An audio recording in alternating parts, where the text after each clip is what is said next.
Okay, अस्सलाम वालेकुम। सुहेल खान अपने यूट्यूब चैनल में आपसे मुखातिब है। नाज़रीन, आज बहुत बड़ी खबर है और वो खबर वफाकी हुकूमत के हवाले से। वफाकी हुकूमत ने कल सुप्रीम कोर्ट ऑफ पाकिस्तान में जस्टिस काजी फ़ाइज़ ईसा के केस में एक क्यूरेटिव पिटीशन फाइल की है। आपको याद होगा कि 26 अप्रैल को सुप्रीम कोर्ट ऑफ पाकिस्तान के 10 रुकनी लार्जर बेंच ने जस्टिस काजी फ़ाइज़ ईसा की नजरसानी की दरखास्त पर फैसला सुनाया था और मेजॉरिटी के 6 जजों ने उनकी दरखास्त को एक्सेप्ट कर लिया था। लेकिन इसके खिलाफ आज कल बल्कि वफाकी हुकूमत ने एक क्यूरेटिव पिटीशन फाइल की है और वो पिटीशन फिर जराए से हमें पता चला कि उस पे रजिस्ट्रार ऑफिस ने इतराजात लगाकर जो है वो वापस कर दिए। लेकिन इसमें एक अहम इशू ये है कि ये जो मेन ऑफिस है सुप्रीम कोर्ट में अटॉर्नी जनरल का, ये सारा अक्सर अटॉर्नी जनरल के ऑफिस से होता है, क्योंकि अटॉर्नी जनरल जो है वो हुकूमत का नुमाइंदा होता है, वो बेंच का भी हिस्सा होता है, लेकिन वो बार का भी हिस्सा होता है, लेकिन वो वफाकी हुकूमत का नुमाइंदा होता है। लेकिन कल से हम सुप्रीम कोर्ट के रिपोर्टर्स को ये पता नहीं चला और आज भी पूरा दिन हम लगाते रहे, लेकिन हमें कोई इस बारे में ज़राए से हमें पता चल गया। लेकिन आज शाम को फिर लॉ मिनिस्ट्री ने एक नोटिफिकेशन जारी किया कि कल हमने एक क्यूरेटिव पिटीशन फाइल की थी जिस पर रजिस्ट्रार ऑफिस ने एतराज लगाए थे और वो एतराजात दूर करके दोबारा वो पिटीशन को लगाया जाएगा। इस वक्त मेरे साथ बड़े सीनियर जर्नलिस्ट, सुप्रीम कोर्ट के सीनियर रिपोर्टर, हमारे भाई, हमारे दोस्त अब्दुल कयूम सिद्दीकी साहब मौजूद है। इस पर आज हम इनसे बात करेंगे। अब्दुल कयूम सिद्दीकी साहब, उस्ताद जी, thank you very much for joining me. खुशामदीद।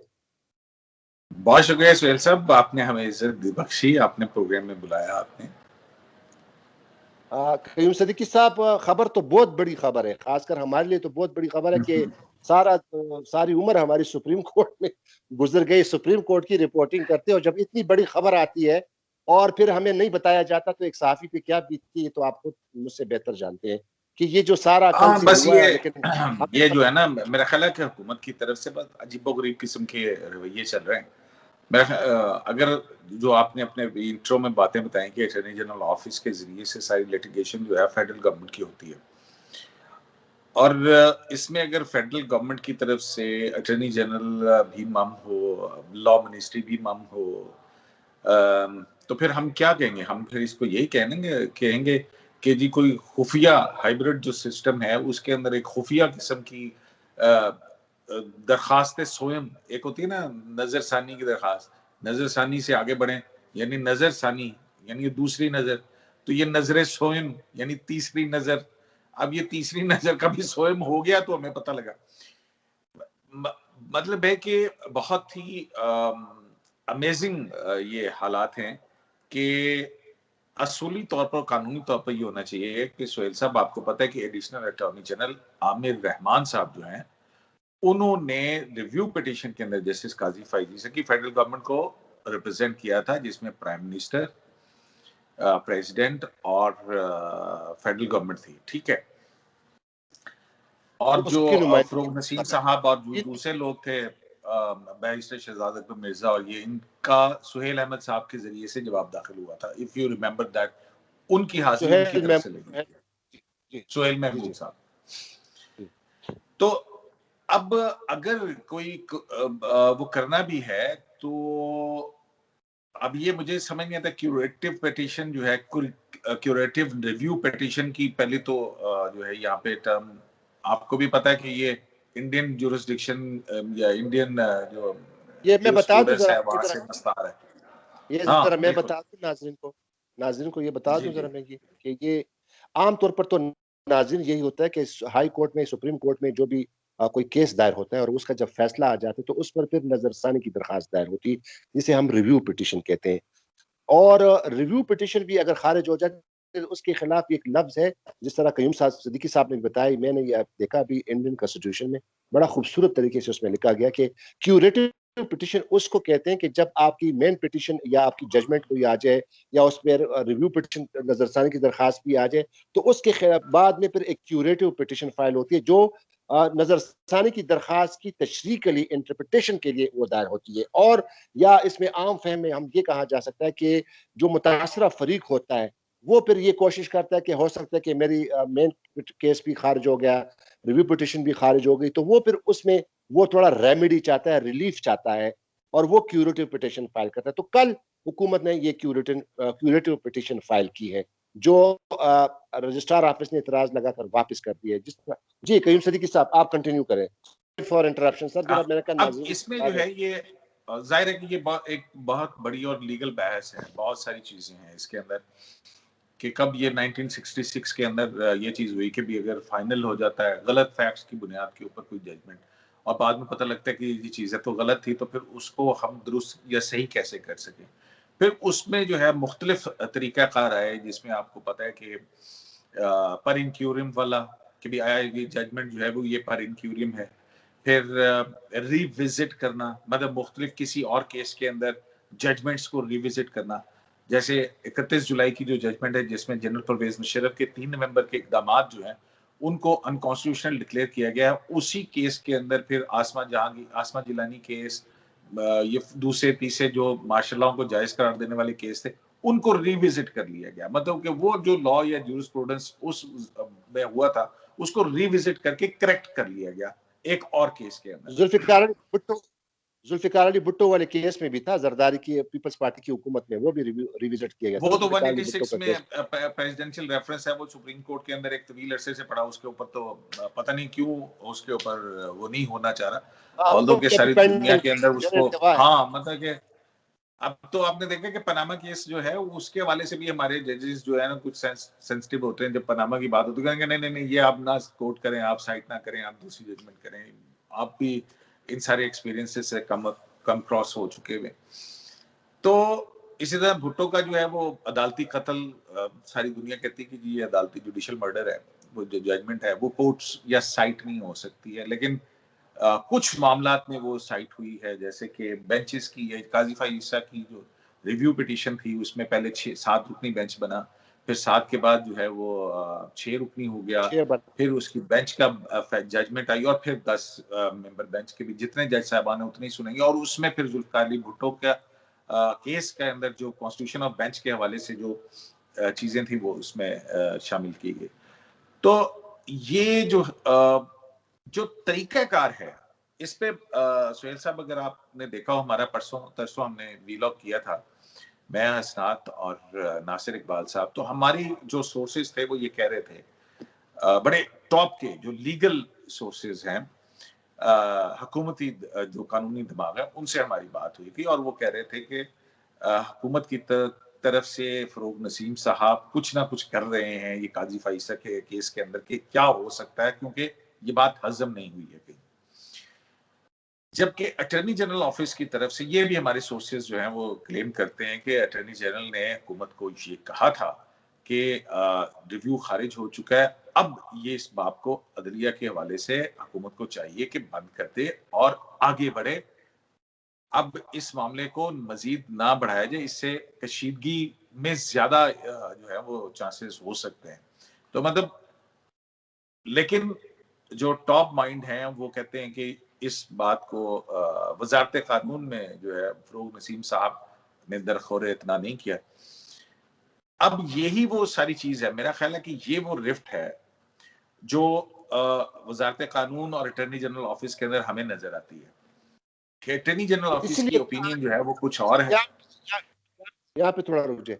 इसीलिए फिर आज वो अटॉर्नी जनरल ऑफिस ने मतलब हमारे साथ शेयर नहीं किया, यही वजह थी फिर ये वाकई कुछ उनको मैं बता रहा हूँ कि दे वर इसके नॉट। बैकग्राउंड नॉलेज जो है वो मैं आपके साथ शेयर कर रहा हूँ ना। तो ये वन ऑफ दी पॉसिबिलिटी हो सकती है, क्योंकि हमने भी आज जो है वो सारा दिन जो है वो पूछते रहे। अब फिर बाद में ये वजारत कानून के तर्जुमान की तरफ से अब वो जिस तर्जुमान की तरफ से वो मैसेज भिजवाया गया, वो तर्जुमान भी बेचारा जो है वो वहां से लॉ मिनिस्ट्री में नहीं है, वो बाकायदा तौर पर उसको कहा गया कि कम से कम ये खबर जो है इस तरह से छुपवा दी जाए। वजारत कानून के जो आला ओहदेदार हैं, अब मैं क्योंकि उन्होंने मेरे साथ कुछ एक शर्त रखी है, वो जर्नलिस्टिक तकादा ये है कि मैं उनका नाम डिस्क्लोज ना करूं, उन्होंने भी कहा कि जी मुझे तो कुछ नहीं पता इस बारे में, तुम आपको मैं सुबह कुछ कर बता सकूंगा। अटॉर्नी जनरल ऑफिस के अंदर अभी हमने जिक्र किया था कि एडिशनल अटॉर्नी जनरल जो है वो करेंगे। आमिर रहमान साहब जिन्होंने आर्गू किया था रिव्यू, उनको क्योंकि वो वकील के तौर पे थे उनका तो कुछ होना चाहिए था।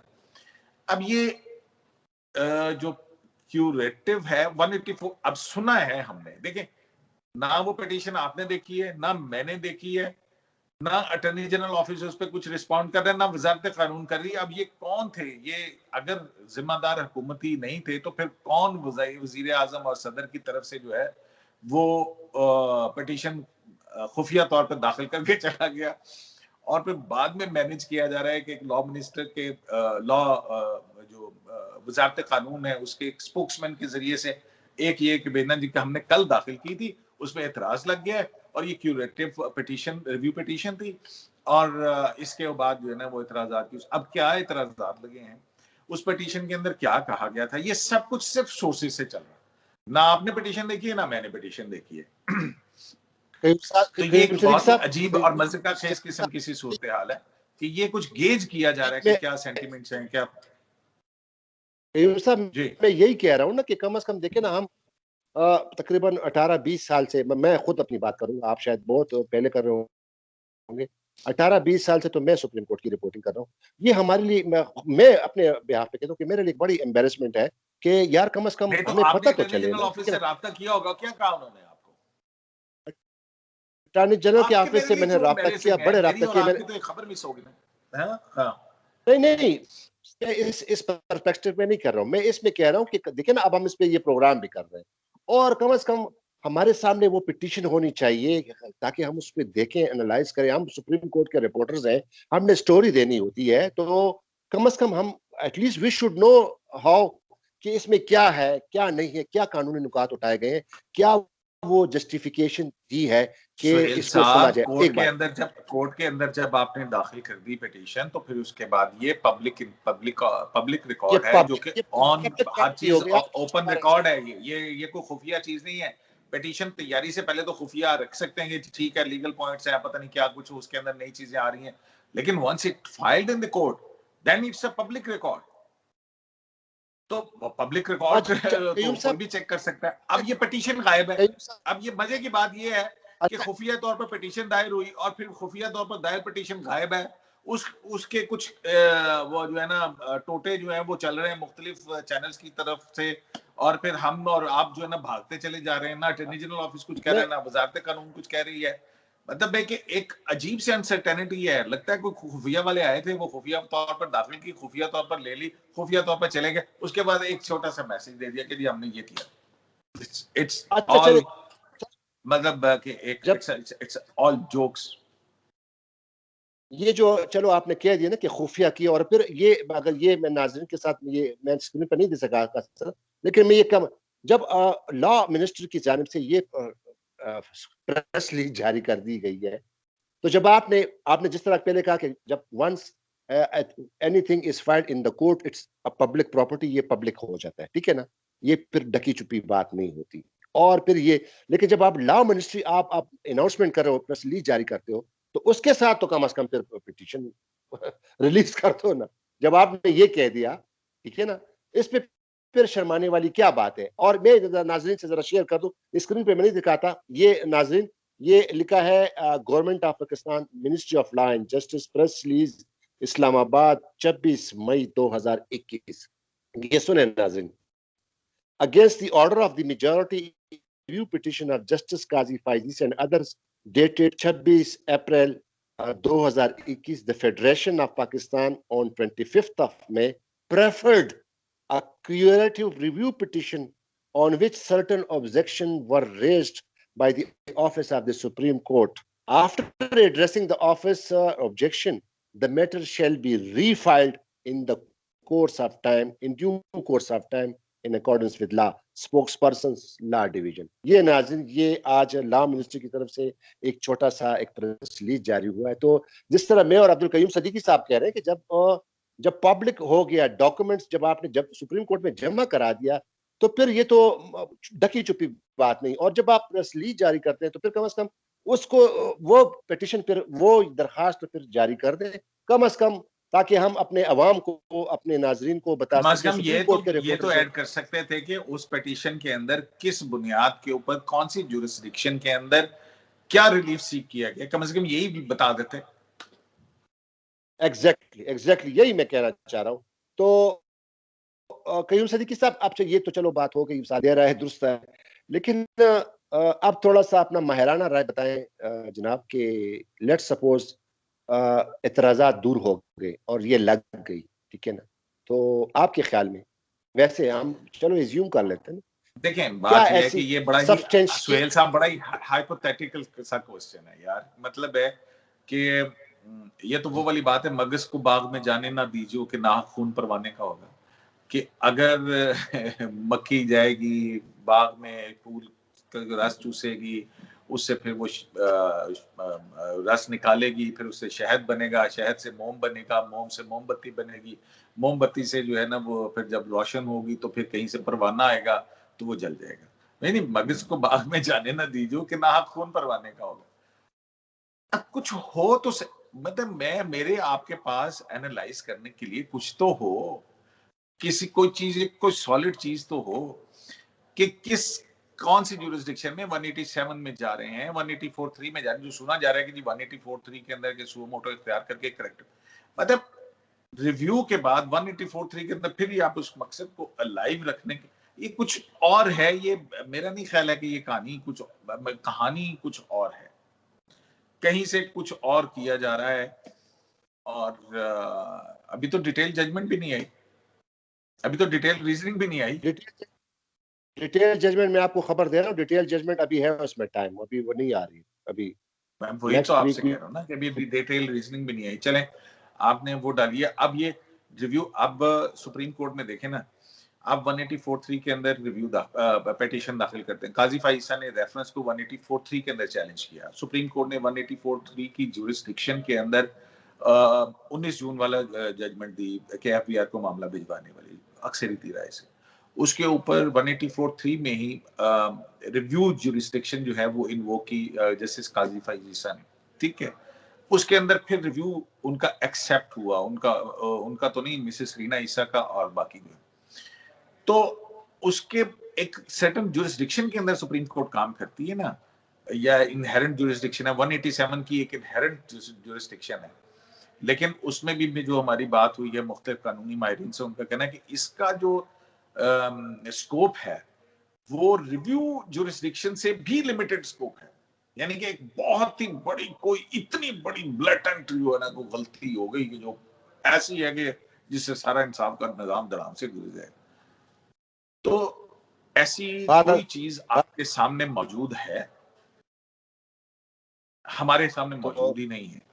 अगर ये सुप्रीम कोर्ट रिव्यू के बाद एक और इसमें ये करती है तो फिर सिर्फ काजी फाइसा का केस नहीं, फिर बाकी भी और बहुत सारे केस होंगे जो कि लोग कहेंगे कि जनाब ये वाला केस भी खोलें, ये वाला केस भी खोलें, ये सुप्रीम कोर्ट का। तो इट्स एक फ्लड गेट जो है वो ओपन हो जाएगा। बहरहाल अब कयूम सिद्दीकी साहब, स्पीकिंग फ्रॉम माय हार्ट, मैं ये कह रहा हूँ कि आज अजीब सा मुझे लग रहा है कि जनाब जराए ये की और फिर ये फाइल हुई है। बहरहाल चलो, अब देखा जाएगा। दुनिया उम्मीद पे कायम है सिद्दीकी साहब। हो सकता है कि गवर्नमेंट के पास कुछ ना कुछ उम्मीद हो सकता है कि उन्होंने कुछ चले हमारे लिए लर्निंग के लिए और भी हो जाएगा सुहेल ना, साहब, आप ऐसे बड़े बाखबर जबरदस्त आदमी हैं, साहब। बाखबर रिपोर्टर हैं इस्लामाबाद के। आपके इल्म में हो सकता है कोई ऐसे फैक्ट्स हों, मेरे इल्म में तो है बिल्कुल ऐसे नहीं है फैक्ट्स। हमें जहां तक पता है वहां पे कहानी कुछ और है। बहुत शुक्रिया कयूम सिद्दीकी साहब। जी नाज़रीन, अब तक के लिए इतना ही। आप देखते हैं कि ये जो एतराज़ लगाया गया गवर्नमेंट की पिटीशन पे, क्यूरेटिव रिव्यू पिटीशन पे, रजिस्ट्रार ऑफिस सुप्रीम कोर्ट ने जो एतराज़ लगाया, अब हुकूमत ये एतराज़ कितने दिनों में, कब ये रिमूव करती है, ख़त्म करती है, और आया फिर सुप्रीम कोर्ट में ये केस लगता है? अगर लगता है तो फिर कयूम साहब, हमारे लिए फिर हम फिर सर हियरिंग होगी और ये खबरें धड़ाधड़ खबरें होगी। बहरहाल अपना नहीं बहुत नहीं, ख्याल अच्छी बात रखिएगा है। देखिए नाज़रीन। देखिए, लॉ जो है ना दुनिया में डेवलप करता रहता है, हम देखेंगे फिर हो सकता है कि इसका भी हो। फिर अगर यहाँ पे हुकूमत का कोई होता है तो फिर बाकी और भी, फिर पनामा के अंदर भी फिर वो आ जाएंगे, नवाज शरीफ साहब भी, वो कहेंगे जनाब प्रेसिडेंट मौजूद है, सर आओ ना खोलो जरा। बस तो ठीक हम है तो ना, रिपोर्ट मतलब करते राहें खुल रहेंगे। जाएगी ना हमारी और हमारे। आपके लिए तो बड़ी अच्छी चीज है, लर्निंग होगी हमारी, कहाँ क्या कैसे हमें हमारा लर्निंग जूरिस्प्रूडेंस होगी ना। इवॉल्व कर रहा है। मैं यही कह रहा हूँ कि ये हमारे लिए, मेरे लिए कम से कम, मैं एक खुशी भी हुई है कि यार ये क्यूरेटिव पिटीशन, चलो ये भी देख लें, ये हियरिंग भी होगी, इसमें भी देख, हाँ, ये भी हमारा लाइक एक्सपीरियंस है, देखें। एक लर्निंग हाँ, है। बहुत देखिए ना, बहुत शुक्रिया कहीं। अपने सुहेल साहब आपके इल्म में इजाफा ही होता रहा है ना। जब इफ्तिखार चौधरी की लॉयर्स मूवमेंट चली, उसके बाद फिर कॉन्स्टिट्यूशनल केसेस आए, फिर मिसिंग पर्सन का केस आया, फिर दूसरा केस आया, फिर जनरल परवेज मुशर्रफ का 3 नवंबर का आया, फिर जनरल परवेज मुशर्रफ के ट्रायल का केस आया, फिर हुकूमत गिराने उठाने के पनामा जैसे केसेस आए। तो आपके और हमारे तो इल्म में इजाफा ही होता रहा ना। जी जी जी, चले चले, बहुत शुक्रिया sir ji, thank you very much for joining. Okay, अल्लाह हाफिज।